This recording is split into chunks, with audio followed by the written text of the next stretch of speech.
प्यारे साथियों, हमारे अंग्रेज़ी सिखाने का तरीका बहुत ही अच्छा और बहुत ही जल्दी सीखने का है। आप कहीं दूसरी जगह अंग्रेज़ी सीखते हो तो ट्रांसलेट करने के लिए वहाँ पर 72 सूत्र लिखाए जाते हैं इन टेंसों को सीखने के लिए, लेकिन हमारे यहाँ एक भी सूत्र नहीं है। हमारे यहाँ मात्र 5 बातें हमें सीखनी है। तो उनमें से एक बात तो आप सीख गए कि टेंस की पहचान क्या होती है। अब दूसरी बात है कि सेंटेंस की पहचान क्या होती है।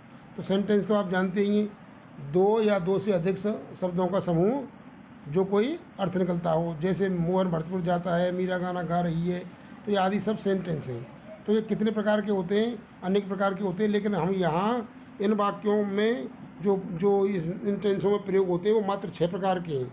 तो 6 प्रकार के सेंटेंस को सीखेंगे। जैसे नंबर 1 है साधारण, यानी एफर्मेटिव।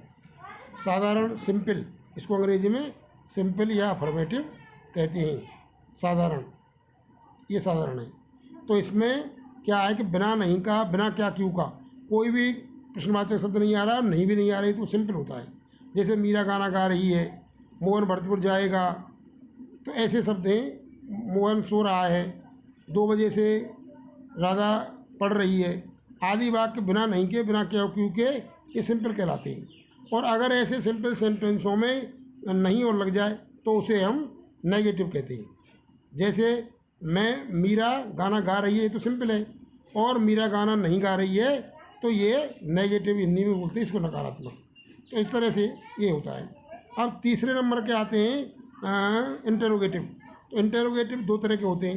एक तो जिनमें सबसे पहले हिंदी वाक्य में क्या लगा हो और कोई शब्द नहीं, ओनली क्या, तो उसको कहते हैं साइक्रिया वाला इंटरोगेटिव, यानी हेल्पिंग वर्ब वाला इंटरोगेटिव। ये जिनमें सबसे पहले क्या, जैसे क्या मीरा गाना गा रही है, तो मीरा गाना गा रही है सिंपल है, मीरा गाना नहीं गा रही है ये नेगेटिव है, और क्या मीरा गाना गा रही है ये हेल्पिंग वर्ब वाला इंटरोगेटिव है।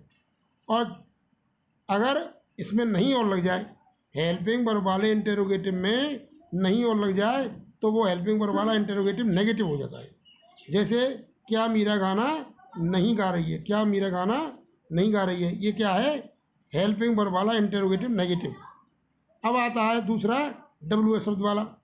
तो क्या सबसे पहले आ जाए तो हेल्पिंग वर्ब वाला है, ओनली क्या, और कोई शब्द नहीं आता सबसे पहले, और कोई भी शब्द WH शब्द, क्या, क्यों, कहाँ, कब, क्या भी उसमें शामिल है, ये अगर वाक्य में बीच में आ जाए, यानी कर्ता के बाद आ जाए, तो वो WH शब्द वाला होता है।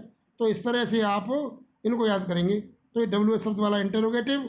और इसको जैसे मीरा गाना क्यों गा रही है, मीरा गाना कहाँ गा रही है, मीरा गाना कैसे गा रही है, या कोई भी सेंटेंस आप इसके आधार पर लिख सकते हैं, तो वो होगा WH शब्द वाला इंटरोगेटिव। और ऐसे वाक्यों में अगर नहीं और लग जाए तो फिर वो WH शब्द के साथ, तो वो WH शब्द वाला इंटरोगेटिव नेगेटिव होता है। क्या होता है, इंटरोगेटिव नेगेटिव। जैसे मीरा गाना क्यों नहीं गा रही है, क्यों गा रही है ये तो WH शब्द वाला इंटरोगेटिव है, और क्यों नहीं गा रही है तो ये WH शब्द वाला इंटरोगेटिव नेगेटिव है। तो इन वाक्यों को आप याद करेंगे। मीरा गाना गा रही है, इस तरह के वाक्य ये सिंपल यानी अफर्मेटिव है। मीरा गाना नहीं गा रही है ये नेगेटिव है। और मीरा गाना के आगे क्या लगा दिया है, ओनली क्या मीरा गाना गा रही है, तो ये हेल्पिंग वर्ब वाला इंटरोगेटिव है। और क्या मीरा गाना नहीं गा रही है, तो ये हेल्पिंग वर्ब वाला इंटरोगेटिव नेगेटिव है। और कोई भी शब्द इसमें क्या भी शामिल है, अगर कर्ता के बाद आते हैं क्या, क्यों, कहाँ, कब, कैसे, कितने देर से आदि WH शब्द, तो वो कहते हैं WH शब्द वाला इंटरोगेटिव। जैसे मीरा गाना क्यों गा रही है, और अगर उसमें नेगेटिव वो नहीं लग जाए तो वो नेगेटिव है WH शब्द वाला। जैसे मीरा गाना क्यों नहीं गा रही है। तो इस तरह से आप सेंटेंस की पहचान करेंगे, तो इस तरह से आप टेंसों को बनाना सीख जाएंगे। 5 पॉइंट है मेरे पास, तो ये दूसरा पॉइंट हो गया। इन्हें ढंग से याद करेंगे दोनों को, सेंटेंस की पहचान और टेंस की पहचान। और आगे मैं और 3 पॉइंटों को बताऊंगा, और फटाफट आपको ज़्यादा से ज़्यादा डेली पढ़ेंगे तो 10-10 मिनट पढ़ने पर 10 दिन में आप टेंस बनाना सीख जाएंगे, हिंदी से अंग्रेजी। इसलिए इनको ध्यान रखें, याद करें। धन्यवाद। ओम बोलो।